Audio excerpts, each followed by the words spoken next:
I want to stay on this because even if Dzhokhar Tsarnaev isn't sent to death row, he could face a life of living hell at what is known as the toughest prison in the United States. I'm talking about this Supermax facility in Florence, Colorado. This is where some of the worst are sent. Just take a look at some of these inmates. These are names and faces you will recognize. Olympic Park bomber Eric Rudolph, Unabomber Ted Kaczynski, 9/11 conspirator Zacarias Moussaoui, also the man who assisted in the Oklahoma City bombing Terry Nichols, and the shoe bomber Richard Reed. They're all serving time at the Supermax. My next guest, Larry Levine, he has served time in federal prison. He's now the director and founder of the Wall Street Prison Consultants. Larry Levine, when we talk about hell, this is how I've heard the Supermax referred to. What kind of hell are we talking?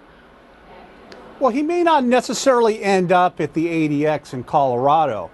I talked to Bruce Cameron, a retired Federal Bureau of Prisons official, and our consensus is he may end up in Terre Haute, Indiana at the CMU, a custody management unit, or possibly in Marion, Illinois at the death house where they actually, Terre Haute is where they put people to death, the death unit, or Marion, Illinois, which is the custody management unit.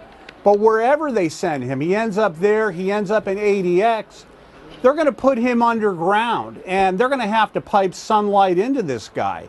His life, as he really knows it, what do you mean is underground? Is that where are you being ADX.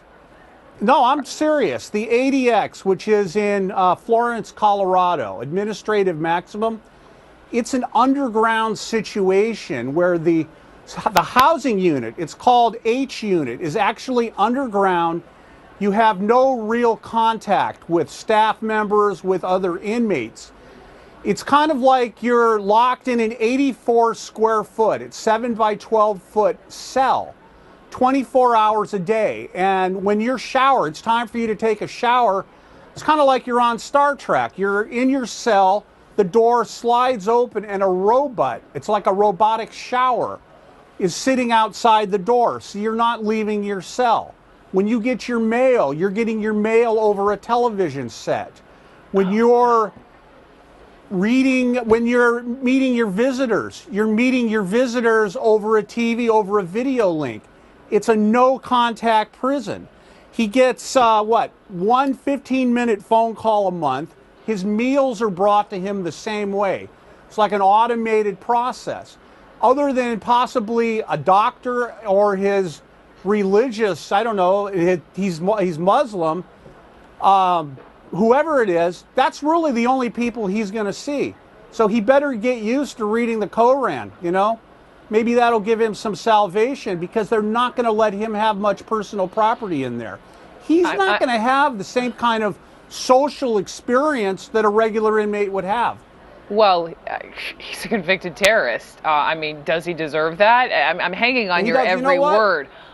Go ahead, Larry. If it was me, if it was me, Brooke, I'd be giving him the needle right now. I wouldn't be waiting for the jury. And even if he gets, let's say he gets a death sentence, there's automatic appeals built into death sentences.